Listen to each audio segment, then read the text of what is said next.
बिस्मिल्लाहिर्रहमानिर्रहीम अस्सलातु वस्सलामु अलैका सय्यिदी या रसूलल्लाह व अला आलिका व अस्हाबिका या हबीबल्लाह। हज़रत आदम अलैहिस्सलाम जब ज़मीन पर आए, तन्हाई का एहसास। जब हज़रत आदम अलैहिस्सलाम को ज़मीन पर उतारा गया तो वो तन्हा थे। जन्नत जैसी नेमतों से भरपूर जगह से ज़मीन पर आना एक बड़ा इम्तिहान था। रवायात के मुताबिक वो श्रीलंका के मकाम सरनदीप आजकल आदम्स पैक पर नाजिल हुए।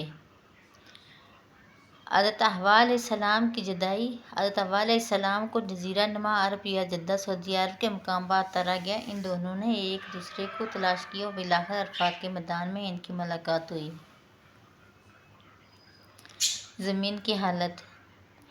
ज़मीन इस वक्त जन्नत की तरह खूबसूरत न थी। सख्तियाँ, मौसम की शिद्दत, जानवर, अंधेरे, खौफ, भूख और प्यास जैसे हालात का सामना था। हज़रत आदम अलैहिस्सलाम को ज़मीन की फितरी आजमाइशों का सामना करना पड़ा। तौबा और दुआ। हज़रत आदम अलैहिस्सलाम ने अल्लाह ताला से माफ़ी मांगी और दुआएं की। अल्लाह ताला ने इनकी दुआएं कबूल फरमाई।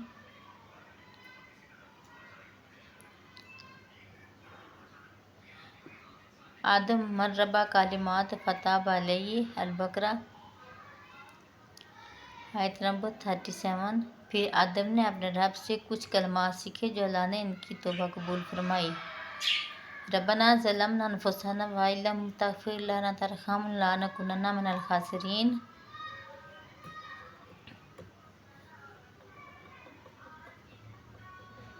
सबक। हज़रत आदम अलैहिस्सलाम का वाक़या हमें सिखाता है कि गलती के बाद तौबा का दरवाज़ा खुला है।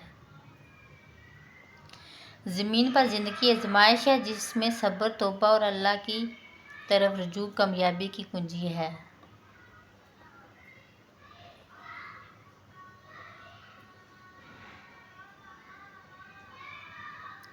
हज़रत आदम अलैहिस्सलाम के बेटों और बेटियों के बारे में तफसीलात कुरान मजीद में वाज़ह तौर पर नहीं दी गई, लेकिन मुफस्सिरीन और तारीख़ इस्लाम की मसनद किताबों में इस बारे में कुछ मालूमात मिलती हैं।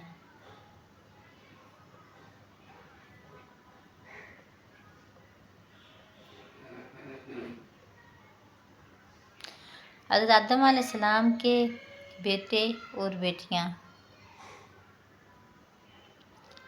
काबील सबसे बड़े बेटे के तौर पर मरूफ है। इनका जिक्र इस वजह से मशहूर है कि उन्होंने अपने भाई हाबील को हसद की बिना पर कत्ल किया। हाबील नेक, सालिया और कुर्बानी को अल्लाह की रज़ा के लिए पेश करने वाले थे। काबील के हाथों शहीद हुए। शैश अलैहिस्सलाम। काबील और हाबील के वाक़े के बाद अल्लाह ताला ने हज़रत आदम अलैहिस्सलाम को एक और बेटा अता फरमाया जिसका नाम शैश रखा गया। यही आदम अलैहिस्सलाम के जानशीन और नबी थे। हज़रत शैश अलैहिस्सलाम की नस्ल से ही अंबिया का सिलसिला आगे चला। दीगर औलाद।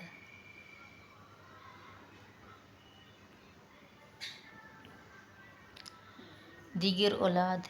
इस्लामी रवायात के मुताबिक हज़रत आदम अलैहिस्सलाम और हज़रत हव्वा के बहुत से बेटे और बेटियां थीं। बाज़ रवायात के मुताबिक हज़रत आदम अलैहिस्सलाम के 40 से ज़ायद जोड़े बेटे और बेटी पैदा हुए। हर बार हज़रत हव्वा के यहाँ एक बेटा और एक बेटी जुड़वां पैदा होते थे। इनमें से एक जुड़वां जोड़े के बेटे को दूसरे जुड़वां जोड़े की बेटी से निकाह करवा दिया जाता था ताकि नस्ल सानी आगे बढ़े।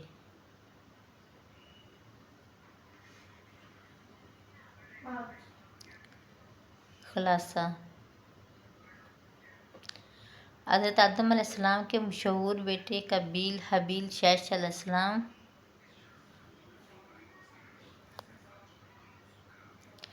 हज़रत आदम अलैहिस्सलाम के मशहूर बेटे हाबील, काबील, शैश अलैहिस्सलाम कुल औलाद की तादाद मुख्तलिफ रवायात में 40 से 100 के दरमियान जिक्र मिलता है। बेटियां भी थीं लेकिन इनके नाम ज़्यादातर रवायात में महफूज नहीं।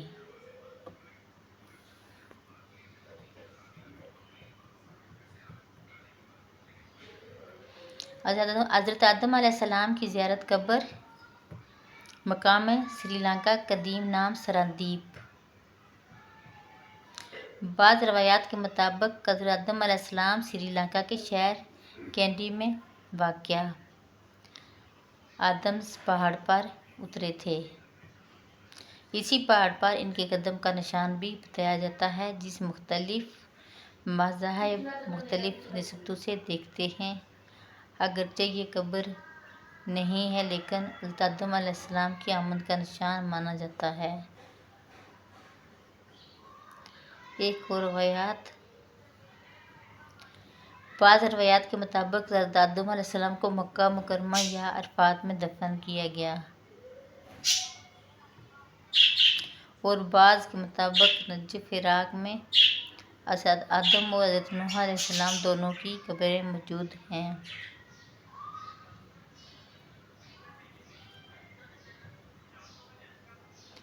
حضرت آدم علیہ السلام کے بیٹوں کی زیارتیں، حضرت حابیل علیہ السلام ملک شام، حضرت حابیل کی قبر دمشق کے قریب واقع ایک پہاڑ پر ہے جسے مقام حابیل کہا جاتا ہے۔ یہ ایک مشہور زیارت گاہ ہے اور کئی مسلمان وہاں زیارت کے لیے جاتے ہیں۔ حضرت قابیل کی قبر کا واضح اور منطقہ مقام معلوم نہیں۔ بعض روایات کے مطابق وہ کہیں بھٹکے رہے اور ان کی قبر کسی خاص مقام پر تسلیم نہیں کی گئی۔ حضرت شیش علیہ السلام، مختلف روایات، لبنان، بعض روایات کے مطابق حضرت شیش علیہ السلام کی قبر لبنان کے علاقے بیلبیک میں واقع ہے، عراق۔ بعض اقوال کے مطابق ان کی زیارت نجف و اشرف عراق کے قریب بھی مانی جاتی ہے۔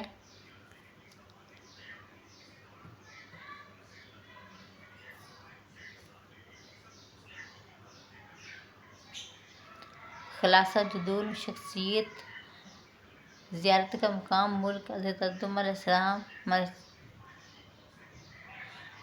علیہ السلام کے قدم کا نشان سری لنکا، حضرت آدم علیہ السلام کی قبر عرفات نجف، روایات سعودی عرب عراق، حضرت حابیل علیہ السلام مقام حابیل دمشق کے قریب شام، حضرت شیش علیہ السلام حضرت قابیل غیر معلوم جگہ پر مدفون ہیں۔